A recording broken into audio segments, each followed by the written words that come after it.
إن الحمد لله نحمده ونستعينه ونستغفره ونعوذ بالله من شرور أنفسنا ومن سيئات أعمالنا من يهده الله فلا مضل له ومن يضلل فلا هادي له أشهد أن لا إله إلا الله وحده لا شريك له وأشهد أن محمدا عبده ورسوله أرسله بالهدى ودين الحق ليظهره على الدين كله ولو كره المشركون اللهم صل على محمد وعلى آل محمد كما صليت على إبراهيم وعلى آل إبراهيم إنك حميد مجيد اللهم بارك على محمد وعلى آل محمد كما باركت على إبراهيم وعلى آل إبراهيم إنك حميد مجيد أما بعد فإن خير الكلام كلام الله وخير الهدي هدي محمد صلى الله عليه وسلم وشر الأمور محدثاتها وكل محدثة بدعة وكل بدعة ضلالة وكل ضلالة في النار يا أيها الذين آمنوا اتقوا الله حق تقاته ولا تموتن إلا وأنتم مسلمون اتقوا الله عباد الله. ഏറ്റവും ആദരവ് നിറഞ്ഞ സത്യവിശ്വാസികളെ, സത്യവിശ്വാസിനികളെ, സർവശക്തനായ അല്ലാഹു സുബ്ഹാനഹു വ തആലയുടെ വിധി വിലക്കുകളും നിയമനിർദ്ദേശങ്ങളും ഒന്നൊഴിയാതെ കഴിവിന്റെ പരമാവധി ജീവിതത്തിൽ കാത്തു സൂക്ഷിച്ചുകൊണ്ട് തഖ്വയോടുകൂടി ജീവിക്കണമെന്ന് സ്വന്തത്തെ മറക്കാതെ ഇവരെയും ഓർമ്മപ്പെടുത്തുകയാണ്, ഉപദേശിക്കുകയാണ്. റബ്ബ് സുബ്ഹാനഹു വ തആല അവന്റെ ദീന് യഥാവിധം സൂക്ഷിച്ച് പാലിച്ചുകൊണ്ട് ജീവിക്കാനുള്ള തൗഫീക്ക് നമുക്കെല്ലാം നൽകി അനുഗ്രഹിക്കുമാറാകട്ടെ.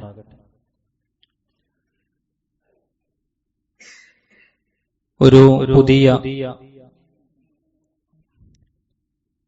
ഹിജ്റ വർഷം നമ്മിലേക്ക് കടന്നു വരാനിരിക്കുന്ന ഒരു സാഹചര്യത്തിലാണ് നാം ഉള്ളത്.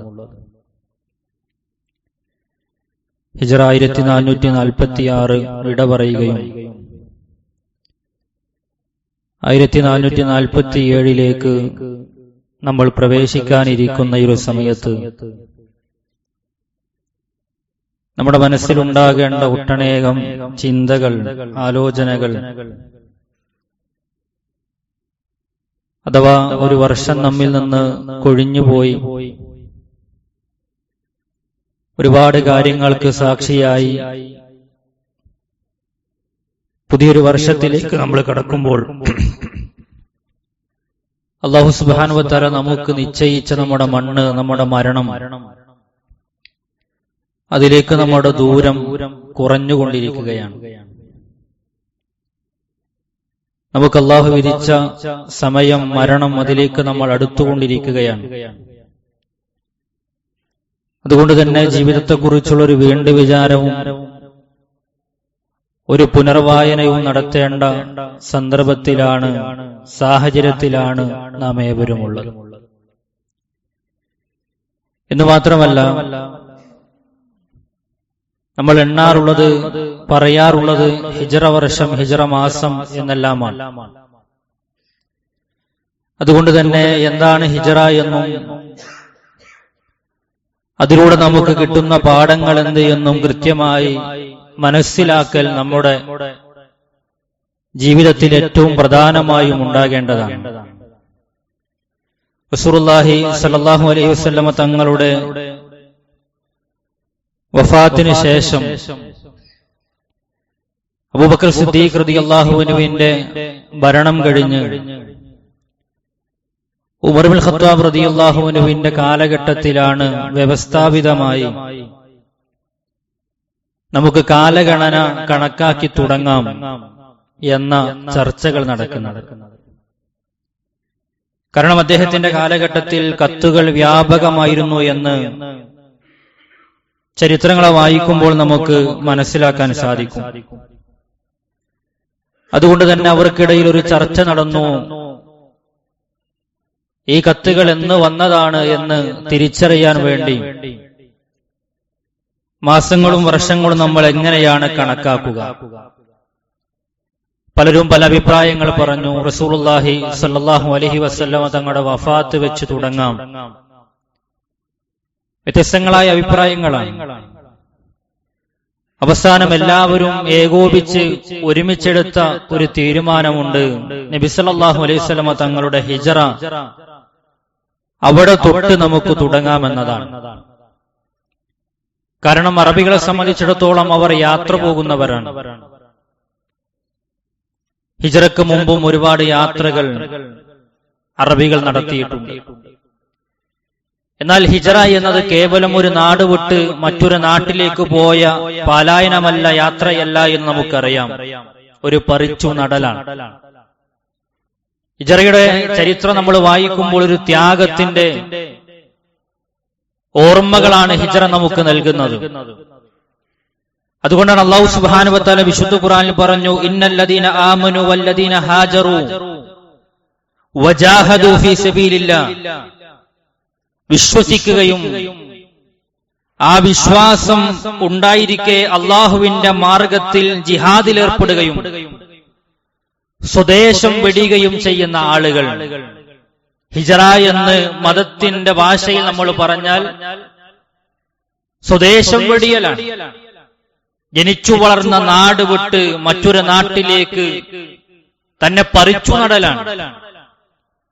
ഇങ്ങനെ പോയ ആളുകളെ സംബന്ധിച്ച് അല്ലാഹു സുബ്ഹാനഹു വ തആല പറയുന്നു, വജാഹദു ഫീ സബീലില്ലാഹി ഉലൈക യർജൂന റഹ്മത്തല്ലാഹ്. അവരാഗ്രഹിക്കുന്നത് അല്ലാഹു സുബ്ഹാനഹു വ തആലയുടെ കാരുണ്യമാണ് എന്ന് അല്ലാഹു സുബ്ഹാനഹു വ തആല അവരെ കുറിച്ച് കൃത്യമായി കൊണ്ട് പറഞ്ഞു. മഹാറസൂൽ കരീം സല്ലല്ലാഹു അലൈഹി വസല്ലമ അംർ ബിൻ ആസ് റളിയല്ലാഹു അൻഹുവിനോട് പറഞ്ഞ മറ്റൊരു ഹദീസ് കാണാം. ഇമാം മുസ്ലിം അദ്ദേഹത്തിന്റെ സ്വഹീൽ കൊടുക്കാൻ, അമാ അലിംത, അംർ ബിൻ ആസ് റളിയല്ലാഹു അൻഹുവിനോട് ചോദിക്കുകയാണ്, നിനക്കറിയില്ലേ അന്നൽ ഇസ്ലാമ യഹ്ദിമു മാ കാന ഖബ്ലഹു. ഒരു മനുഷ്യൻ ഇസ്ലാം സ്വീകരിക്കുന്നതിലൂടെ അവന്റെ കഴിഞ്ഞുപോയ പാപങ്ങളെ അല്ലാഹു സുബ്ഹാനഹു വ തആല പുറത്തു കൊടുക്കുന്നതാണ്. തുടർന്ന് പറയാണ്, വ അന്നൽ ഹിജ്റത, ഒരു മനുഷ്യൻ പലായനം ചെയ്യുകയാണ്, ഹിജ്റ ചെയ്യുകയാണ് എങ്കിൽ തഹ്ദിമു മാ കാന ഖബ്ലഹ, അവന്റെ മുൻകഴിഞ്ഞുപോയ പാപങ്ങളെ അല്ലാഹു സുബ്ഹാനഹു വ തആല പുറത്തു കൊടുക്കുമെന്ന് പഠിപ്പിക്കാൻ. അപ്പൊ സഹോദരങ്ങളെ, ഹിജ്റയെ കുറിച്ച് പ്രവാചകൻ സല്ലല്ലാഹു അലൈഹി വസല്ലമ സ്വഹാബത്തിന് പലപ്പോഴായി ഈ രൂപത്തിലുള്ള അതിന്റെ ശ്രേഷ്ഠത വിവരിച്ചു കൊടുത്തിട്ടുണ്ട്. അവിടെയാണ് നമ്മൾ പഠിക്കേണ്ടത്. പ്രവാചകൻ സല്ലല്ലാഹു അലൈഹി വസല്ലമ തങ്ങളുടെ ജീവിതത്തിൽ ആ നാട് വിട്ടു പോകണമെന്ന ആഗ്രഹത്തോടു കൂടിയല്ല പോയത്. മറിച്ച് ആ നാട്ടിൽ തന്റെ ആദർശം മുറുകെ പിടിച്ച് അത് അനുഷ്ഠിച്ച് ജീവിക്കാനുള്ള അവസരമില്ല, അവസ്ഥകളില്ല, സാഹചര്യങ്ങളില്ല. എത്രത്തോളം ഖബ്ബാബ് റളിയല്ലാഹു അൻഹുവിനെ പോലെ, അമ്മാർ ഇബ്നു യാസിർ റളിയല്ലാഹു അൻഹുവിനെ പോലെ, ബിലാൽ ഇബ്നു റബാഹ് റളിയല്ലാഹു അൻഹുവിനെ പോലെ തുടങ്ങിയ ഓരോ സ്വഹാബികളും എത്രത്തോളം ത്യാഗം സഹിച്ചു എന്ന് ചോദിച്ചാൽ,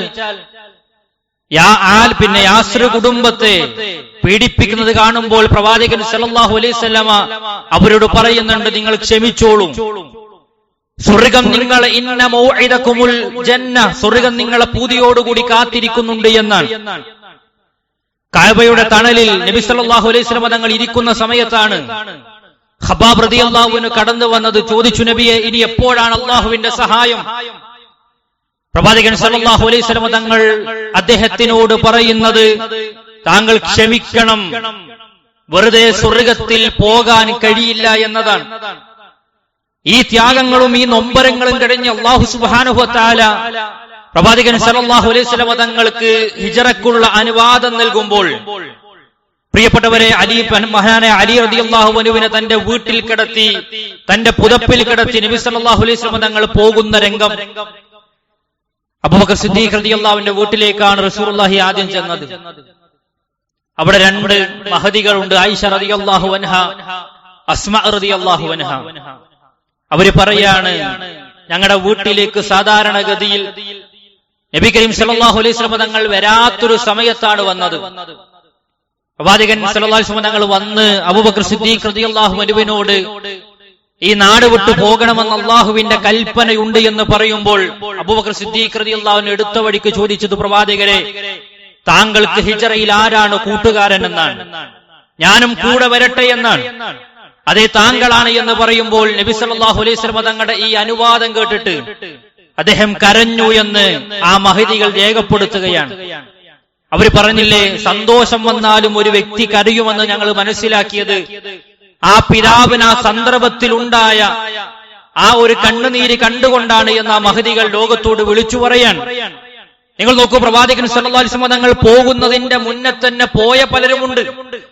അഥവാ ചരിത്രത്തിൽ നമ്മൾ ആലോചിക്കേണ്ടത് മക്ക മുതൽ മദീന വരെ എത്ര വിശാലമായി പരന്നു കിടക്കുന്നതാണ്. ഇന്ന് ഒരു ശീതീകരിച്ച വാഹനത്തിൽ നല്ല റോട്ടിലൂടെ തന്നെ യാത്ര ചെയ്താൽ മണിക്കൂറുകളാണ്.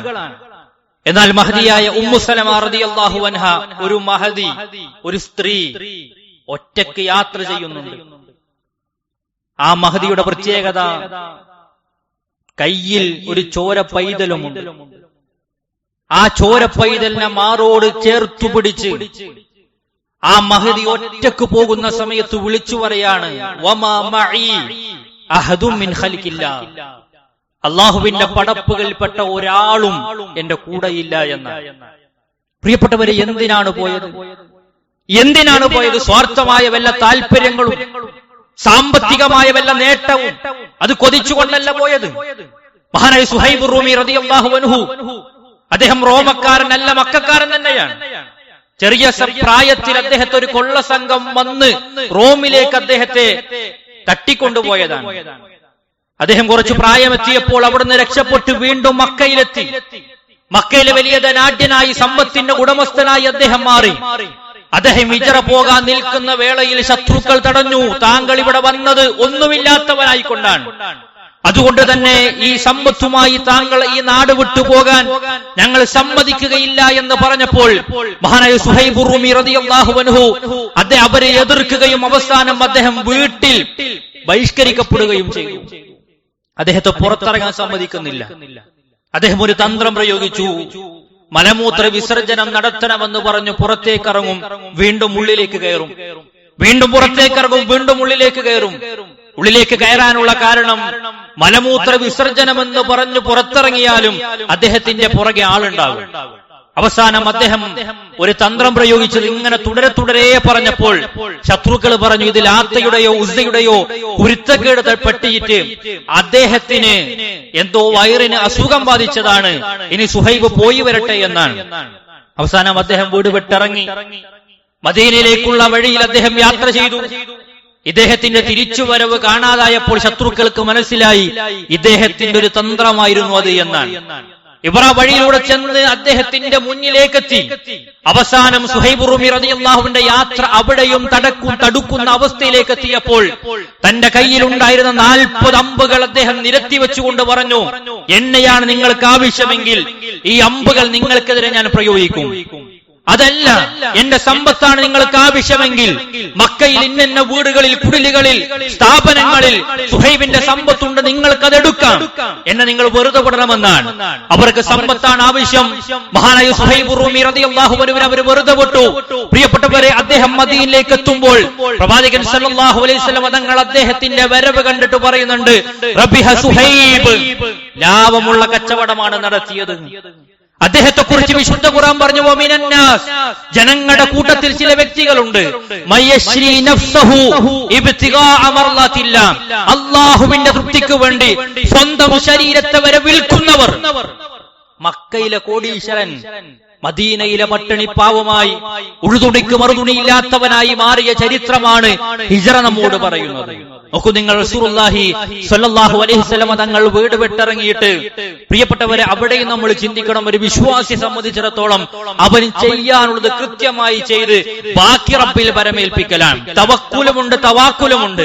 എന്താ തവക്കുൽ എന്ന് പറഞ്ഞാൽ? നമ്മൾ ചെയ്യേണ്ടത് കൃത്യമായി ചെയ്യണം. അതുകൊണ്ടാണ് നബി സല്ലല്ലാഹു അലൈഹി വസല്ലമ മദീനയുടെ വഴിയിൽ നിന്ന് നേരെ ഓപ്പോസിറ്റുള്ള അതിന് എതിരുള്ള വഴിയിൽ യാത്ര ചെയ്ത് സൗർ ഗുഹയിൽ 3 ദിവസം താമസിച്ചത്. ആ സൗർ ഗുഹ എന്ന് പറയുന്നത് പ്രിയപ്പെട്ടവരെ ഒരിക്കലും മദീനയുടെ വഴിയിലല്ല. അത് പ്രവാചകന്റെ ഒരു തന്ത്രമായിരുന്നു, പ്ലാനിംഗ് ആയിരുന്നു. അബൂബക്കർ സിദ്ദീഖ് റളിയല്ലാഹു അൻഹു കൂടെ കൂട്ടിയിരുന്നു. ഒരു 3 ദിവസം ആ ഗുഹയിൽ താമസിക്കുമ്പോൾ ആമിർ ഇബ്നു ഫുഹൈറ എന്ന് പറയുന്ന ഒരു ആട്ടിടയനായ അബൂബക്കർ സിദ്ദീഖ് റളിയല്ലാഹുവിന്റെ അടിമയായിരുന്ന ഒരു വ്യക്തിയെ പാല് കുടിക്കാനും അല്ലെങ്കിൽ ആടുകളിൽ നിന്ന് ഭക്ഷണത്തിന് വേണ്ടി ഉപയോഗിച്ചിരുന്നു എന്നാണ് ചരിത്രത്തിൽ നമുക്ക് കാണാൻ കഴിയുന്നത്. നോക്കൂ നിങ്ങൾ, പ്രവാചകൻ സല്ലല്ലാഹു അലൈഹി വസല്ലം തങ്ങൾ വീട് വിട്ടിറങ്ങി, അബൂബക്കർ സിദ്ദീഖ് റളിയല്ലാഹു അൻഹു വീട് വിട്ടിറങ്ങിയതിനു ശേഷം അബൂബക്കർ സിദ്ദീഖ് റളിയല്ലാഹു അൻഹുവിന്റെ വീട്ടിലേക്ക് ഒരു വ്യക്തി വരുന്നുണ്ട്. ആരാണത്? അബൂ ഖുഹാഫ എന്നാണ് ആ മനുഷ്യന്റെ പേര്. പിന്നീട് അദ്ദേഹം ഇസ്ലാം സ്വീകരിച്ചു റളിയല്ലാഹു അൻഹു. അബൂബക്കർ സിദ്ദീഖ് റളിയല്ലാഹു അൻഹുവിന്റെ പിതാവാണ്. അന്ന് അദ്ദേഹം ഇസ്ലാം സ്വീകരിച്ചിട്ടില്ല. അദ്ദേഹം മക്ക വിജയ സമയത്താണ് ഇസ്ലാമിലേക്ക് കടന്നു വരുന്നത്. അബൂ ഖുഹാഫ വന്നിട്ട് അസ്മാ റളിയല്ലാഹു അൻഹയോടും ആയിഷ റളിയല്ലാഹു അൻഹയോടും ചോദിക്കാണ്, അബൂബക്കർ എവിടെ പോയി? അവര് പറഞ്ഞു, ഞങ്ങൾക്കറിയില്ല. അബൂബക്കർ, നിങ്ങൾക്ക് തിന്നാനുള്ള ഭക്ഷണത്തിനുള്ള വകയെങ്കിലും ഉണ്ടാക്കി വെച്ചിട്ടുണ്ടോ എന്നാണ്. ഒരു പാത്രത്തിൽ മുഴുവൻ കല്ല് നിറച്ച് വന്ന് അത് തന്റെ വയോവൃദ്ധനായ വല്ലിപ്പയുടെ മുന്നിലേക്ക് കൊണ്ടുവന്നത് കുലുക്കിയിട്ട് പറഞ്ഞു, ഇത് മുഴുവൻ ഞങ്ങളുടെ വല്ലിപ്പ ഞങ്ങൾക്കുണ്ടാക്കി വെച്ചതാണ്. അതിനു മുമ്പ് അസ്മാ റളിയല്ലാഹു അൻഹയുടെ മുഖത്തേക്ക് അടിക്കുന്നുണ്ട്, കാതില് ചുറ്റി തെറിച്ചു പോകുന്നുണ്ട്. പ്രിയപ്പെട്ടവരെ, പട്ടിണിയിൽ വരെ ദാരിദ്ര്യത്തിന്റെ പടുകുഴിയിൽ ജീവിക്കുമ്പോഴും ഇസ്ലാം എന്നത് അഭിമാനമായി കാണാൻ അവർക്ക് സാധിച്ചു. ആ ഹിജറയുടെ പേരിലാണ് അസ്മാ റളിയല്ലാഹു അൻഹയെ ദാത്തുൻ നിതാഖൈൻ എന്ന പേര് പറയപ്പെടുന്നത്. എന്താ ദാത്തുൻ നിതാഖൈൻ എന്ന് പറഞ്ഞാൽ? 2 അരപ്പട്ടയുള്ളവൾ എന്നാണ്. ഇവർക്ക് 2 പേർക്കുമുള്ള ഭക്ഷണം അത് പാകം ചെയ്തിട്ട് ആ ഭക്ഷണത്തിന്റെ പൊതി അത് കെട്ടാൻ വീട് നോക്കുമ്പോൾ ഒരു കയറിന്റെ കഷ്ണം പോലും ആ വീട്ടിലില്ല. അവസാനം തന്റെ അരയിലുള്ള അരപ്പട്ട 2ആയി കഷ്ണിച്ച് ഒരു ഭാഗം കൊണ്ട് അരയിൽ കെട്ടുകയും ആ അരപ്പട്ടയുടെ മറുഭാഗം കൊണ്ട് ആ ഭക്ഷണത്തിന്റെ പൊതി കെട്ടുകയും ചെയ്തു. അന്ന് ചരിത്രം വിളിച്ചു ദാത്തുൻ നിതാഖൈൻ. 2 അരപ്പട്ടയുള്ളവളാണ് മഹദിയായ അസ്മാ റളിയല്ലാഹു അൻഹ. അബൂബക്കർ സിദ്ദീഖ് റളിയല്ലാഹുവിന്റെ കുടുംബം ഹിജറയിൽ ത്യാഗങ്ങൾ സഹിച്ചിട്ടുണ്ട്. പ്രവാചകൻ സല്ലല്ലാഹു അലൈഹി വസല്ലം തങ്ങൾ പ്രിയപ്പെട്ടവരെ ഏറെ പ്രയാസപ്പെട്ടിട്ടുണ്ട്. ആ മക്ക എന്ന് പറയുന്ന മണ്ണിലേക്ക് തിരിഞ്ഞു നോക്കിയിട്ട് നബി സല്ലല്ലാഹു അലൈഹി വസല്ലം തങ്ങൾ പറയുന്നുണ്ട്, മക്ക, എനിക്ക് നിന്നെ ഏറെ ഇഷ്ടമായിരുന്നു. അല്ലാഹുവിന് ഏറ്റവും പ്രിയപ്പെട്ട ഭൂമിയാണ് നീ. എന്റെ നാട്ടുകാർ എന്നെ പുറത്താക്കിയിട്ടില്ലായിരുന്നുവെങ്കിൽ ഈ നാട്ടിൽ നിന്നും ഞാൻ ഒരിക്കലും പുറത്തു പോകുമായിരുന്നില്ല എന്നാണ്. അത്രത്തോളം ജനിച്ചു വളർന്ന, കളിച്ചു വളർന്ന, ആടുമേച്ച് നടന്ന ആ മക്കയെ പ്രവാചകന് പ്രിയപ്പെട്ടതായിരുന്നു എന്നതിൽ പ്രിയപ്പെട്ടവരാർക്കും ഒരു സംശയമില്ല. 3ാമത്തെ ദിവസം ആ മലയിൽ നിന്നും ഇറങ്ങിയിട്ട് നബി സല്ലല്ലാഹു അലൈഹി വസല്ലം തങ്ങൾ പോകുന്ന ആ ഹിജറയുടെ ഏറ്റവും പ്രിയപ്പെട്ടവരെ മർമ്മപ്രധാനമായ ചില വിഷയങ്ങൾ നമ്മൾ പഠിക്കണം. എന്താണെന്നറിയോ? ആ ഗുഹയിലിരിക്കുന്ന വേള, അബൂബക്കർ സിദ്ദീഖ് റളിയല്ലാഹു അൻഹു ശത്രുവിന്റെ കാലുകൾ കാണാൻ തുടങ്ങി. ആ ശത്രുവിന്റെ കാലുകൾ കാണാൻ തുടങ്ങിയ സമയത്താണ് അദ്ദേഹം പറഞ്ഞത്, ലൗ അന്ന അഹദഹും റഫഅ ഖദമഹു റആന. അല്ലാഹുവിന്റെ റസൂലേ, അവരവരുടെ കാലിന്റെ ഭാഗത്തേക്കൊന്ന് നോക്കിയാൽ നമ്മളെ കാണുമല്ലോ. പ്രവാചകൻ സല്ലല്ലാഹു അലൈഹി വസല്ലം തങ്ങൾ ചോദിക്കാണ്, മാ ളന്നുക ബി ഇസ്നൈൻ. അബൂബക്കർ, ഈ 2 പേരെ കുറിച്ച് താങ്കൾ എന്താണ് വിചാരിച്ചത്? അല്ലാഹു സാലിസുഹുമാ, അല്ലാഹു 3ാമനായി നമ്മുടെ കൂടെയുണ്ട്. അതുകൊണ്ട് ലാ തഹ്സൻ ഇന്നല്ലാഹ മഅനാ, ദുഃഖിക്കണ്ട, അല്ലാഹു നമ്മുടെ കൂടെയുണ്ട് എന്നാണ്. ഹിജറയിൽ ഉടനീളം പ്രിയപ്പെട്ടവരെ നമ്മൾ പഠിക്കേണ്ട ഏറ്റവും പ്രധാനപ്പെട്ട പാഠമാണ്. ഒരു പ്രയാസം, ഒരു ബുദ്ധിമുട്ട് നമുക്ക് വരുമ്പോൾ പ്രിയപ്പെട്ടവരെ പറയാനുള്ളത്, ഏൽപ്പിക്കാനുള്ളത് അത് റബ്ബിൽ മാത്രമാണ്. ഞാൻ പറഞ്ഞല്ലോ, ഗുഹയിൽ നിന്ന് ഇറങ്ങി പോകുമ്പോൾ അബൂബക്കർ സിദ്ദീഖ് റളിയല്ലാഹു അൻഹു മുന്നിലും പിന്നിലും വലതുഭാഗത്തും ഇടതുഭാഗത്തും ഇങ്ങനെ മാറി മാറി വട്ടം കറങ്ങി നടക്കാൻ. അദ്ദേഹത്തോട് റസൂലുള്ളാഹി ചോദിക്കുന്നുണ്ട്, എന്താണ് അബൂബക്കർ ഇത്? അദ്ദേഹം പറഞ്ഞു, അല്ലാഹുവിന്റെ റസൂലേ, ഞാൻ മുന്നിൽ നടക്കുമ്പോൾ ആരെങ്കിലും പിന്നിൽ നിന്ന് വന്നാലോ, വലതുഭാഗത്ത് നടക്കുമ്പോൾ ആരെങ്കിലും ഇടതുഭാഗത്ത് നിന്ന് വന്നാലോ എന്ന് പേടിച്ചുകൊണ്ടാണ് എന്ന് പറഞ്ഞ അബൂബക്കർ സിദ്ദീഖ് റളിയല്ലാഹു അൻഹുവിന്റെ സ്നേഹം ഹിജറയിൽ നമുക്കൊരു പാഠമാണ്. അതിനപ്പുറമാണ് ആ സമയത്ത് സുറാഖത്ത് ബിനു മാലിക് എന്ന് പറയുന്ന ഒരു ശത്രു തന്റെ കുതിരപ്പുറത്ത് പാഞ്ഞു വരികയാണ്. നബി സല്ലല്ലാഹു അലൈഹി വസല്ലം തങ്ങളെയും അബൂബക്കർ സിദ്ദീഖ് റളിയല്ലാഹു അൻഹുവിനെയും പിടിക്കാൻ വേണ്ടിയിട്ട്. കാരണമെന്തേ? 100 ഒട്ടകങ്ങളെ ഇനാം പ്രഖ്യാപിച്ചിട്ടുണ്ട് ശത്രുക്കൾ. 100 ചുവന്ന ഒട്ടകങ്ങൾ പ്രവാചകനെ ജീവനോടുകൂടിയോ അല്ലാതെയോ പിടിച്ചു കൊടുക്കുന്നവർക്ക് 100 ഒട്ടകങ്ങളാണ് സമ്മാനമായിട്ടുള്ളത്. സുറാക്ക വന്നപ്പോൾ റസൂലുള്ളാഹിയോട് പറയാ, റസൂലേ ദാ വരുന്ന സുറാക്ക, നമ്മളിപ്പോൾ പിടിക്കപ്പെടുമെന്ന് പറയുമ്പോൾ റസൂലുള്ളാഹി സ്വല്ലല്ലാഹു അലൈഹി വസല്ലം തങ്ങൾ പറയാണ്, പേടിക്കണ്ട അബൂബക്കറെ, അല്ലാഹു സുബ്ഹാനഹു വ തആല നമ്മുടെ കൂടെയുണ്ട്.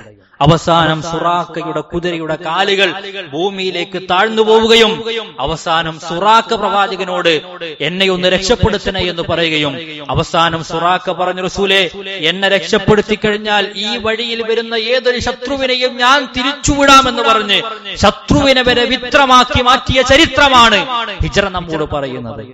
സഹോദരങ്ങളെ, എത്രത്തോളം ത്യാഗങ്ങൾ, എത്രത്തോളം പ്രയാസങ്ങൾ നമ്മുടെ മുൻഗാമികൾ സഹിച്ചു. എന്തിനു വേണ്ടി? അതാണ് ഏറ്റവും പ്രധാനപ്പെട്ട വിഷയം. എന്തിനു വേണ്ടി? അൻസ്വാറുകളെ കുറിച്ച് പറഞ്ഞില്ലേ, യുഹിബ്ബൂന മൻ ഹാജറ ഇലൈഹിം, തന്നിലേക്ക് വന്നവർ അവർ ഇഷ്ടപ്പെട്ടു, സ്നേഹിച്ചു, എല്ലാം കൊടുത്തു അല്ലേ? എത്രത്തോളം അവരെ ഇഷ്ടപ്പെട്ടത് അല്ലാഹു പറയാ. സ്വന്തം താല്പര്യങ്ങൾ അവർ മാറ്റിവെച്ചിട്ടാണ് ഇഷ്ടപ്പെട്ടത്. അവരെ സഹായികളെന്ന് അറിയപ്പെട്ടു. മരണത്തിന്റെ കിടക്കയിൽ പോലും അൻസ്വാറുകളോട് നിങ്ങൾ ഒരിക്കലും അക്രമം കാണിക്കരുത് എന്ന് മുഹാജിറുകളോട് പ്രവാചകൻ സല്ലല്ലാഹു അലൈഹി വസല്ലം തങ്ങൾ താക്കീത് നൽകി. ഇതൊക്കെ ഉണ്ടായതിന്റെ പശ്ചാത്തലം നമ്മൾ പരിശോധിച്ചു കഴിഞ്ഞാൽ പ്രിയപ്പെട്ടവരെ, ആദർശം അനുസരിച്ചുകൊണ്ട് ജീവിക്കണമെന്നതാണ് ഹിജ്റ നമുക്ക് നൽകുന്ന ഏറ്റവും വലിയ പാഠമായി നമ്മൾ മനസ്സിലാക്കേണ്ടത്. അവിടെ നമ്മൾ തിരിച്ചറിയേണ്ട ഏറ്റവും പ്രധാനപ്പെട്ട കാര്യം എന്താ അറിയോ? ഇന്നത്തെ കാലഘട്ടത്തിൽ പലരും ആദർശത്തിന്റെ വക്താക്കളായി ജീവിക്കുന്ന പലരും പ്രിയപ്പെട്ടവരെ ഏതെങ്കിലും ഒരു സാഹചര്യം വരുമ്പോൾ തിന്മയുടെ വക്താക്കളായി മാറുന്നതിന്റെ കാരണം എന്തെന്ന് വെച്ചാൽ ജനിച്ചു വളർന്ന നാടും സാഹചര്യങ്ങളും കൂട്ടുകാരുമെല്ലാം അവരെ തെറ്റിലേക്ക് കൊണ്ടുപോകുന്നവരായി മാറും. നിങ്ങൾ നോക്കേ, വിശുദ്ധ ഖുർആൻ 4-ാം അധ്യായം അതിന്റെ 97-ാമത്തെ വചനം അല്ലാഹു സുബ്ഹാനഹു വ തആല ചില വ്യക്തികളെ കുറിച്ചാണ് പറഞ്ഞത്. ആരാണെന്നറിയോ? ഹിജ്റ പോകാത്ത ആളുകൾ. എന്താണ് അവരുടെ പ്രത്യേകത? ഇന്നല്ലദീന തവഫാഹുമുൽ മലായികതു ളാലിമി അൻഫുസിഹിം ഖാലൂ ഫീമ കുൻതും ഖാലൂ കുന്നാ മുസ്തളഅഫീന ഫിൽ അർദ് ഖാലൂ അലം തകുൻ അർദുല്ലാഹി വാസിഅ ഫതുജാഹിറൂ ഫീഹാ. അല്ലാഹു സുബ്ഹാനഹു വ തആല ചില മനുഷ്യന്മാരുടെ മരണത്തിന്റെ സമയത്ത് മലക്കുകളിലൂടെ അവരോട് ചോദിക്കുകയാണ്, ഖാലൂ ഫീമ കുൻതും, എന്തേ നിങ്ങൾക്ക് പറ്റിയത്, എന്തേ നിങ്ങൾക്ക് സംഭവിച്ചത് എന്ന് ചോദിക്കുന്ന സമയത്ത് അവർ പറയുന്ന മറുപടിയുണ്ട്, ഖാലൂ കുന്നാ മുസ്തളഅഫീന ഫിൽ അർദ്, ഞങ്ങൾ ഭൂമിയിൽ ദുർബലരായിരുന്നു. ഇതാരെ കുറിച്ചാ? മക്കയിൽ ജീവിച്ച ആ വ്യക്തികളെ കുറിച്ച് പറയാൻ. ഹിജ്റ പോകാതെ ആ നാട്ടിൽ തന്നെ പിടിച്ചു നിന്ന് അവസാനം ശത്രുക്കളുടെ കൂടെ ബദറിലേക്ക് പുറപ്പെടേണ്ടി വന്ന് ആ മലക്കുകൾ അവരെ മരിപ്പിക്കുന്ന സമയത്ത് അവരോട് ചോദിക്കാൻ ഈമാൻ ഉണ്ടായിരുന്നു, പക്ഷേ അവർ ഹിജ്റ പോകാൻ തയ്യാറായില്ല.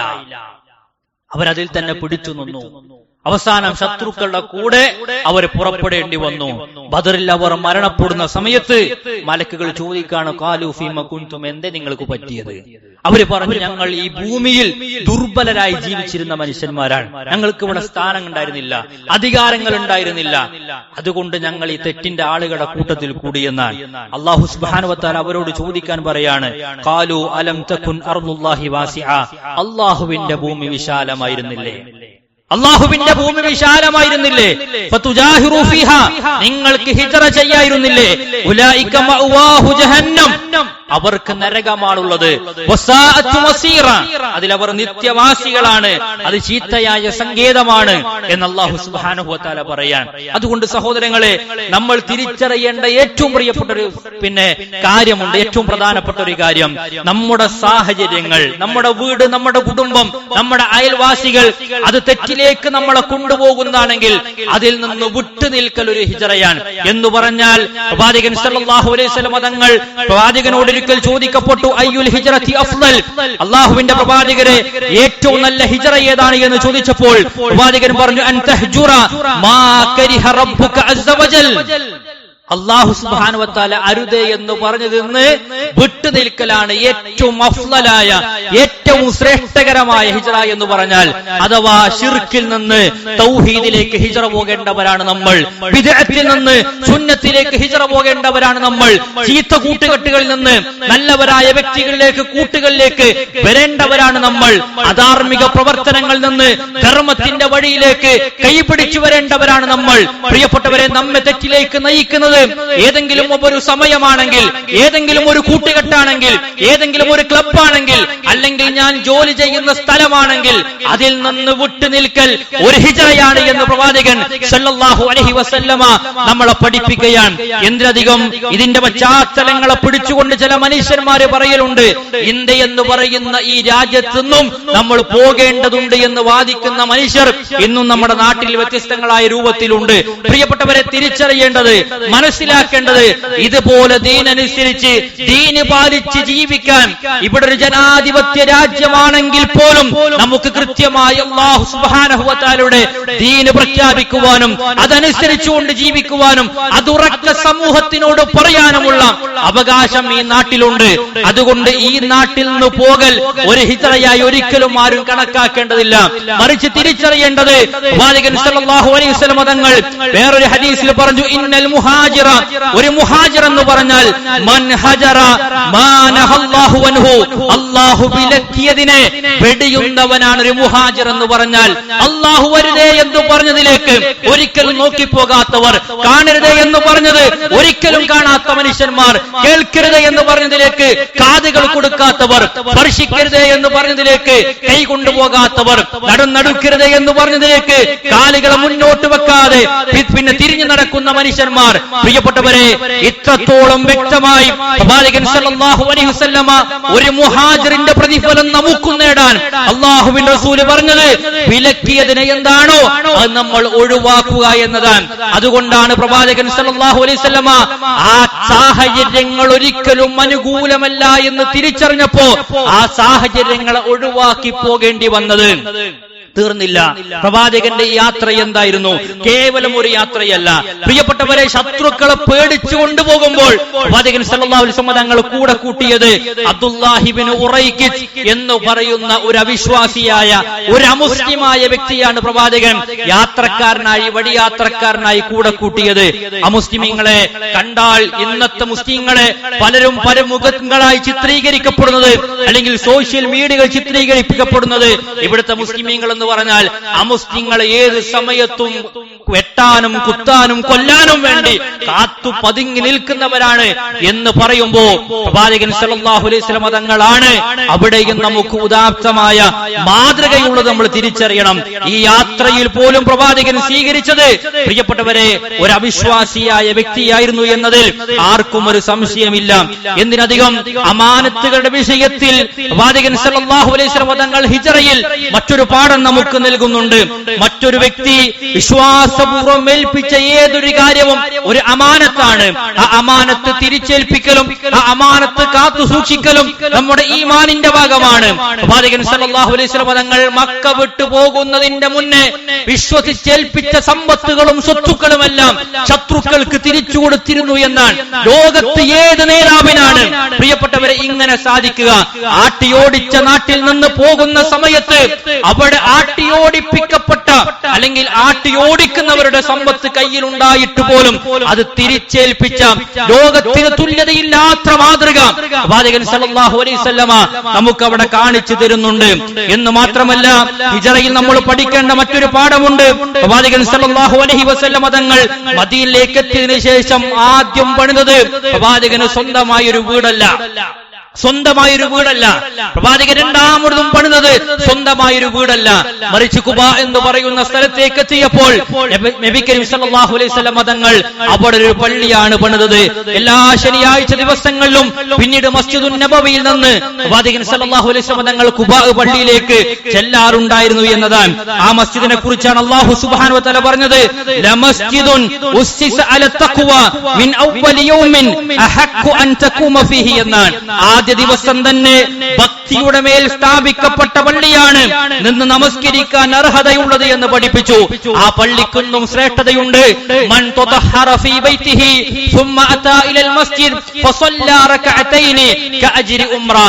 ആരെങ്കിലും വീട്ടിൽ നിന്ന് വുളുവെടുത്ത് ആ മസ്ജിദുൽ ഖുബായിൽ ചെന്ന് നമസ്കരിച്ചാൽ ഒരു ഉംറയുടെ പ്രതിഫലമുണ്ട് എന്ന് പ്രവാചകൻ സല്ലല്ലാഹു അലൈഹി വസല്ലം തങ്ങൾ പഠിപ്പിച്ചു.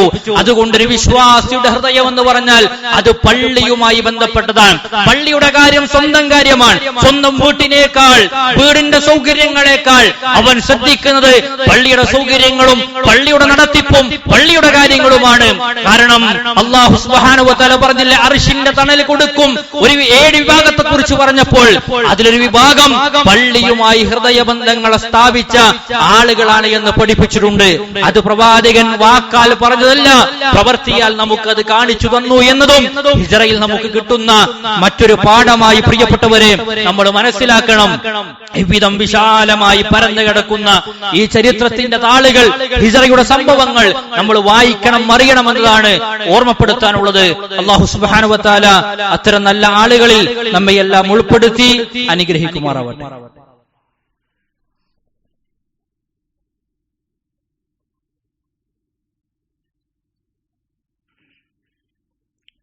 അൽഹംദുലില്ലാഹ് الذي هدانا لهذا وما كنا لنهتدي لولا أن هدانا الله.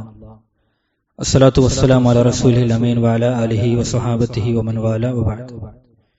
ഒരിക്കൽ കൂടി അല്ലാഹു സുബ്ഹാനഹു വ തആലയെ സൂക്ഷിച്ച് ജീവിക്കണമെന്ന് ഓർമ്മപ്പെടുത്തുകയാണ്, ഉപദേശിക്കുകയാണ്. പറഞ്ഞു വന്നത് ഹിജ്റയുമായി ബന്ധപ്പെട്ട ചില വിഷയങ്ങളാണ്. അതേപോലെ തന്നെ മുഹറം മാസത്തിലേക്ക് നമ്മൾ പ്രവേശിക്കുമ്പോൾ ഇതിന്റെ സാഹചര്യത്തിൽ മുഹറം എന്ന് പറയുന്നത് തന്നെ ഒരു ശകുനമായി കാണുന്ന വ്യക്തികൾ ലോകത്തുണ്ട്. പ്രത്യേകിച്ച് ഷിയാക്കളെ സംബന്ധിച്ചിടത്തോളം മുഹറം മാസം അവർക്ക് ഒരു ദുഃഖ മാസമായി അവർ കണക്കാക്കുന്നു. ആഗോള അടിസ്ഥാനത്തിൽ തന്നെ കർബല എന്ന് പറയുന്ന മണ്ണിലേക്ക് യാത്ര ചെയ്ത് പ്രത്യേകമായ സങ്കട പ്രകടനങ്ങൾ കാഴ്ചവെക്കുന്ന സന്ദർഭങ്ങളാണ് മുഹറം. അതുകൊണ്ട് തന്നെ മുഹറം 10 അനുബന്ധ ദിവസങ്ങളുമെല്ലാം ഒന്നിനും കൊള്ളാത്ത ദിവസങ്ങളാണ്, നഹ്സുകളാണ്, ദുശകുനമാണ് എന്ന് പറയുന്നവർ. സ്വാഭാവികമായും അതിന്റെ അലയൊലികൾ നമ്മുടെ നാട്ടിലും കലണ്ടറിലുമെല്ലാം നമുക്ക് കാണാം. ഒരു വിവാഹത്തിന് ഡേറ്റ് നിശ്ചയിക്കാൻ തീരുമാനിച്ചാൽ ഈ കാലഘട്ടത്തിൽ വരെ പറയപ്പെടുന്നത് മുഹറം 10 കഴിയട്ടെ എന്നാണ്. കാരണം മുഹറം 10 വരെ അത് പ്രയാസത്തിന്റെ, ഞെരുക്കത്തിന്റെ ദിവസങ്ങളാണ് എന്ന ഷിയാ വിശ്വാസത്തിൽ നിന്ന് കടമെടുത്ത് നമ്മുടെ നാട്ടിലെ ആളുകളും കൊണ്ട് ആചരിച്ചുകൊണ്ടിരിക്കുകയാണ്. എന്നാൽ അല്ലാഹു സുബ്ഹാനഹു വ തആല പവിത്രമാക്കിയ മാസമാണ് മുഹറം മാസം. ഇന്ന ഇദ്ദത ശുഹൂരി ഇൻദല്ലാഹ് 12 ശഹറൻ ഫീ കിതാബില്ലാഹി വമാ ഖലഖസ് സമാവാതി വൽ അർദ് മിൻഹാ 4 ഹുറും. 4 മാസങ്ങൾ പവിത്രമാണ് എന്ന് പറയുമ്പോൾ ആ 4-ൽ 1 നബി സല്ലല്ലാഹു അലൈഹി വസല്ലം പറഞ്ഞത് മുഹറം മാസത്തെ കുറിച്ചാണ്. രണ്ടാമത്തെ കാര്യം, റസൂലുള്ളാഹി സ്വല്ലല്ലാഹു അലൈഹി വസല്ലം തങ്ങൾ നോമ്പെടുക്കാൻ വേണ്ടി പ്രോത്സാഹനം നൽകിയ മാസമാണ് മുഹറം മാസം. അതിന്റെ 1 മുതൽ 7 ദിവസങ്ങളിലും നമുക്ക് നോമ്പെടുക്കാവുന്നതാണ്. 9ഉം 10ഉം പ്രത്യേകം സുന്നത്ത് നോമ്പുകളുണ്ട്, അത് നമുക്കറിയുന്ന കാര്യമാണ്. അതല്ലാത്ത 7 ദിവസത്തിലും നമുക്ക് നോമ്പെടുക്കാം. അതുപോലെ തന്നെ മറ്റു മാസങ്ങൾ നമ്മൾ ചെയ്യുന്ന തെറ്റുകളേക്കാൾ ഗൗരവമാണ് ഈ മാസത്തിൽ തെറ്റ് ചെയ്താൽ അതിന് ശിക്ഷ കൂടുമെന്നാണ് പണ്ഡിതന്മാർ പറഞ്ഞിട്ടുള്ളത്. കാരണം ആയത്തിൽ അല്ലാഹു സുബ്ഹാനഹു വ തആല പറഞ്ഞു, ഫലാ തദ്ലിമൂ ഫീഹിന്ന അൻഫുസകും, നിങ്ങൾ നിങ്ങളോട് തന്നെ അക്രമം ചെയ്യാൻ പാടില്ല എന്നാൽ. അതുകൊണ്ട് മറ്റു മാസങ്ങളിലെ തെറ്റുകൾക്ക് എത്രത്തോളം ഗൗരവമുണ്ടോ അതിനേക്കാൾ ഗൗരവമാണ് മുഹറം മാസത്തിൽ നമ്മൾ ചെയ്യുന്ന ഓരോ തിന്മകൾക്കും. അത് ഈ 4 മാസങ്ങളിലും പറയപ്പെട്ടതാണ്. അതുകൊണ്ട് സഹോദരങ്ങളെ, ശ്രദ്ധയോടെ സൂക്ഷ്മതയോടെ കൂടിയാണ് ഈ മാസത്തെ നമ്മൾ കഴിച്ചുകൂട്ടേണ്ടത് എന്നാണ് സൂചിപ്പിക്കാനുള്ളത്. അതേപോലെ തന്നെ ഏത് നന്മകൾക്കും സാക്ഷിയാക്കാൻ നമ്മൾ ഏറ്റവും നന്നായി പരിശ്രമിക്കുകയും ചെയ്യണം. ഈ പവിത്രമായ മാസങ്ങൾ ചെയ്യുന്ന ഏത് നന്മകളും, പ്രത്യേക നന്മകളൊന്നും പറഞ്ഞിട്ടില്ലെങ്കിലും ഏത് നന്മകൾക്കും ശ്രേഷ്ഠതയുണ്ട് എന്നുകൂടി നമ്മൾ തിരിച്ചറിയുക. അല്ലാഹു സുബ്ഹാനഹു വ തആല ആബിദം ഈ മാസത്തെ, അല്ലാഹു ആദരിച്ച ഈ മാസത്തെ ആദരിക്കാനും ബഹുമാനിക്കാനും നമുക്കെല്ലാം സാധിക്കുമാറാകട്ടെ. അതേപോലെ തന്നെ മഴ എന്ന് പറയുന്നത് കുറച്ച് ശക്തമാകുമ്പോൾ നമ്മുടെ നാവിൽ നിന്ന് വരുന്ന പല വാചകങ്ങൾ പലപ്പോഴും അല്ലാഹു സുബ്ഹാനഹു വ തആലക്ക് എതിരായി വരുന്ന വാചകങ്ങളുണ്ട്. അഥവാ എന്തൊരു മഴയാണ്, അതല്ലെങ്കിൽ കലിതുള്ളി കാലാവർഷം, ദുരിത മഴയാണ്, ദുരന്തമാണ്, പ്രയാസമാണ് എന്നൊക്കെ പറഞ്ഞ് മഴയെ ശപിക്കുന്ന അല്ലെങ്കിൽ കാലത്തെ ശപിക്കുന്ന അല്ലാഹു സുബ്ഹാനഹു വ തആലയുടെ ദൃഷ്ടാന്തങ്ങളെ ആ നിലക്ക് കുറ്റപ്പെടുത്തുന്ന മനുഷ്യന്മാർ, ആ നിലക്കുള്ള വാചകങ്ങൾ ഒരിക്കലും നമ്മൾ ഉണ്ടാകരുത്. ഒരു കാലത്തെയും നമ്മൾ കുറ്റം പറയരുത്. അള്ളാഹുവിന്റെ ദൃഷ്ടാന്തത്തെയും നമ്മൾ കളിയാക്കുകയോ പരിഹസിക്കുകയോ കുറ്റപ്പെടുത്തുകയോ കുത്തുവാക്കുകൾ പറയുകയോ ഒന്നും ചെയ്യരുത് എന്ന് സാന്ദർഭികമായി സൂചിപ്പിക്കുകയാണ്. അല്ലാഹു സുബ്ഹാനഹു വ തആല അവന്റെ ദീന യഥാവിധം സൂക്ഷിച്ചു പാലിച്ചുകൊണ്ട് ജീവിക്കാനുള്ള തൗഫീക്ക് നമുക്കെല്ലാം നൽകി അനുഗ്രഹിക്കുമാറാവട്ടെ. നമ്മുടെ വീഴ്ചകൾ അല്ലാഹു സുബ്ഹാനഹു വ തആല വിട്ടുപുറത്ത് മാപ്പാക്കി നിർമാറാകട്ടെ. എല്ലാ നന്മകൾക്കും അല്ലാഹു സുബ്ഹാനഹു വ തആല നമ്മെ സാക്ഷിയാക്കുമാറാകട്ടെ. നമ്മെ തേടി വരുന്ന മുസീബത്തുകളെ അല്ലാഹു നമ്മിൽ നിന്നും വഴി മാറ്റുമാറാകട്ടെ. രോഗം കൊണ്ട് പ്രയാസം അനുഭവിക്കുന്ന രോഗികൾക്ക് അല്ലാഹു സുബ്ഹാനഹു വ തആല ശിഫാഉൻ ആജിലിനെ പ്രദാനം ചെയ്ത് അനുഗ്രഹിക്കുമാറാവട്ടെ. മരണപ്പെട്ടു പോയ സത്യവിശ്വാസികൾക്ക് അല്ലാഹു സുബ്ഹാനഹു വ തആല മഗ്ഫിറത്തും റഹ്മത്തും നൽകി അനുഗ്രഹിക്കുമാറാവട്ടെ. അവരുടെ ഖബറിടങ്ങൾ അല്ലാഹു വിശാലമാക്കുമാറാകട്ടെ. അവരെയും നമ്മയും ജന്നാത്തുൽ ഫിർദൗസിൽ ഒരുമിച്ച് കൂട്ടി അനുഗ്രഹിക്കുമാറാവട്ടെ.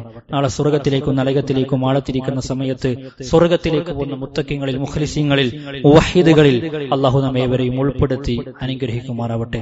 നമ്മുടെ സഹോദരങ്ങൾ ഫലസ്തീനിന്റെ മണ്ണിൽ, ഗസയുടെയും റഫയുടെയും മണ്ണിൽ പ്രയാസങ്ങൾ അനുഭവിക്കുന്ന, നൊമ്പരം അനുഭവിക്കുന്ന നമ്മുടെ സഹോദരങ്ങൾ, വിശ്വാസികൾ അല്ലാഹു സുബ്ഹാനഹു വ തആല സമാധാനം നൽകുമാറാകട്ടെ, ശാന്തി പ്രദാനം ചെയ്യുമാറാകട്ടെ.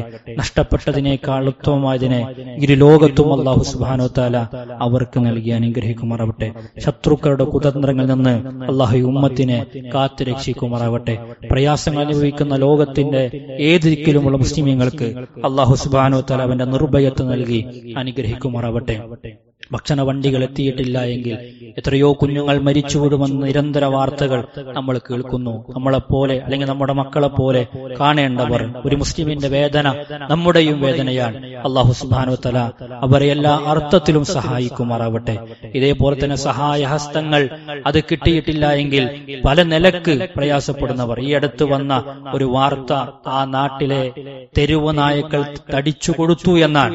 അഥവാ മൃതശരീരങ്ങൾ തിന്ന് തെരുവ് നായ്ക്കൾ വരെ തടിച്ചു കൊടുത്തു എന്ന് പറയുമ്പോൾ എത്രത്തോളം ഇനിയും വരാത്ത വാർത്തകൾ ഭീകരമാണ് നമുക്കറിയാം. അല്ലാഹു സുബ്ഹാനഹു വ തആലയല്ലാതെ അവർക്ക് നിർഭയത്വം നൽകാനില്ല, സമാധാനം നൽകാനില്ല. അല്ലാഹു സുബ്ഹാനഹു വ തആല എല്ലാ അർത്ഥത്തിലുമുള്ള ശാന്തിയും സമാധാനവും വിജയവും ആ സമൂഹത്തിന് നൽകി അനുഗ്രഹിക്കുമാറാവട്ടെ. അല്ലാഹുമ്മ അൻസുറിൽ മുസ്ലിമീന വൽ മുസ്തദഅഫീന ഫീ കുല്ലി മകാൻ.